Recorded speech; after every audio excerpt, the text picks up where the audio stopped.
Hello' friends, আমাৰ ছোৱালীলৈ চাকি আনি দিছোঁ এয়া। আমাৰ ছোৱালীক আনি দিছোঁ এয়া ৰূপৰ চেইন। ধুনীয়া লাগিছে ন চোন? ধুনীয়া লাগিছে, চাং দেখুৱাই দে। তোমাক ভাল পোৱা মানুহসকলক দেখুৱাই দেচোন। বিচনাত এয়া পালেঙৰ খুঁটি যেন থাকে, এয়া উলিয়াই লৈ কিনে চাং চোনা ভালকৈ দেখুৱাই দিয়া আকৌ। এইডাল চাই, এইডাল ধুনীয়াকৈ এয়া পিন্ধাই দিছোঁ। এতিয়া যদি ক'ৰবালৈ গ'লে বুজি পাম আৰু চুনুৰ চুনুৰ কৰি থাকিব ন চানা। মই চকু এইডাল চেপেটাকৈ বনাই দিছোঁ অকণমান। চাং চনা দেখুৱাই দে। এয়া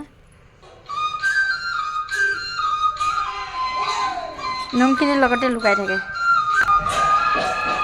এইয়া চা, ভালকৈ এতিয়া দেখা গৈছে ন ফ্ৰেণ্ডছ। চনা কেনেকুৱা লাগিছে? New gift.